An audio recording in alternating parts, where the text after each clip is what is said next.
Баршаңызға қайырлы күн достар. Менің каналыма қош келдіңіздер. Бүгін сіздермен осындай өте әдемі, дәмді гүл мантылар дайындайтын боламыз. Оны басқаша гүл ханым деп те, роза манты деп те атайды. Осы видеоны соңына дейін қарап, менің каналыма тіркеліп кетуді ұмытпаңыздар.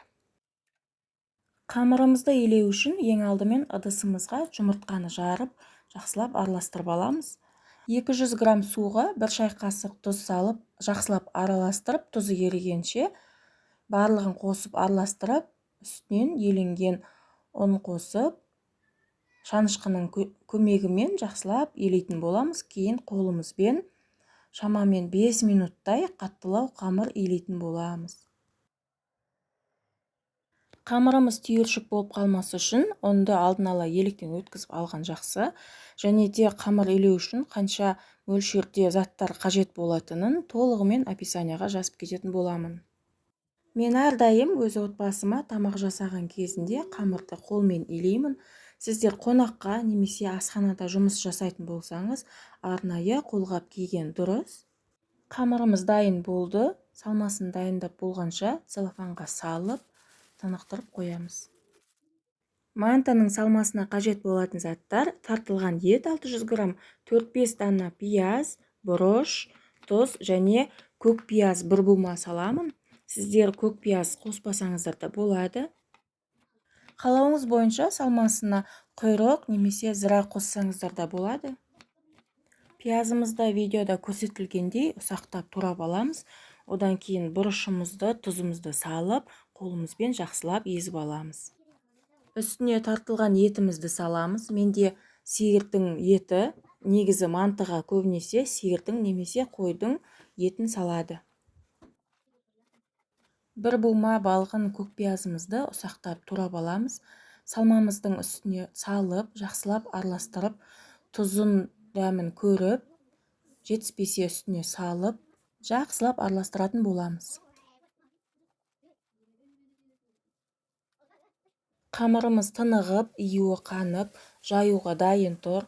Мен өзіме ыңғайлы етіп, қамырды 2 бөлікке бөліп алдым.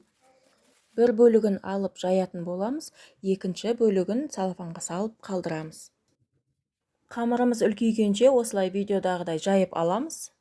Ұнымызды жақсылап себе отырып, осылай ортасынан шетіне қарай қамырымыз үлкейгенше жаямыз. Қамыр үлкейгеннен кейін ортасына қолымызды тигізбей, тек қана 2 шетін жаятын боламыз. Қамырыңыз бір тегіс әдемі жайылу үшін оның басында қамырды илеген кезде жұмсақ қамыр илеп қоймау керек. Және де қамырды жайған кезде қолыңызды ашып, қатты күш салмай, бір келкі етіп жаю керек.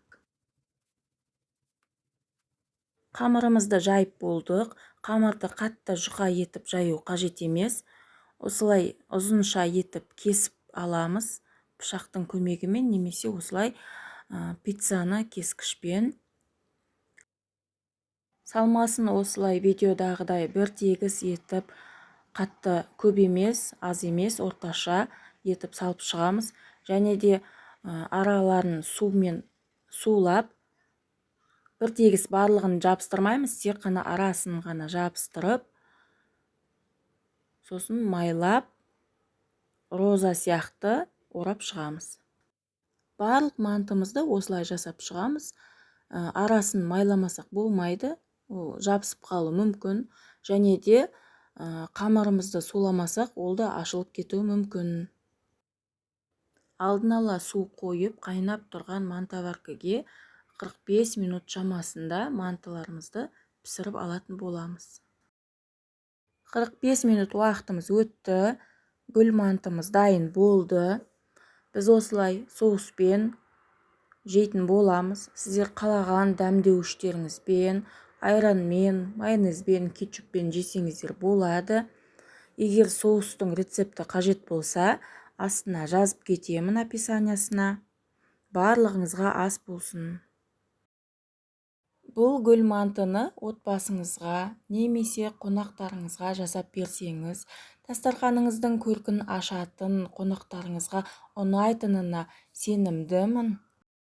Сізден жасалу жолын сұрап, сізді жылы лебіздермен бөлеп қуантатынына кепілдік беремін.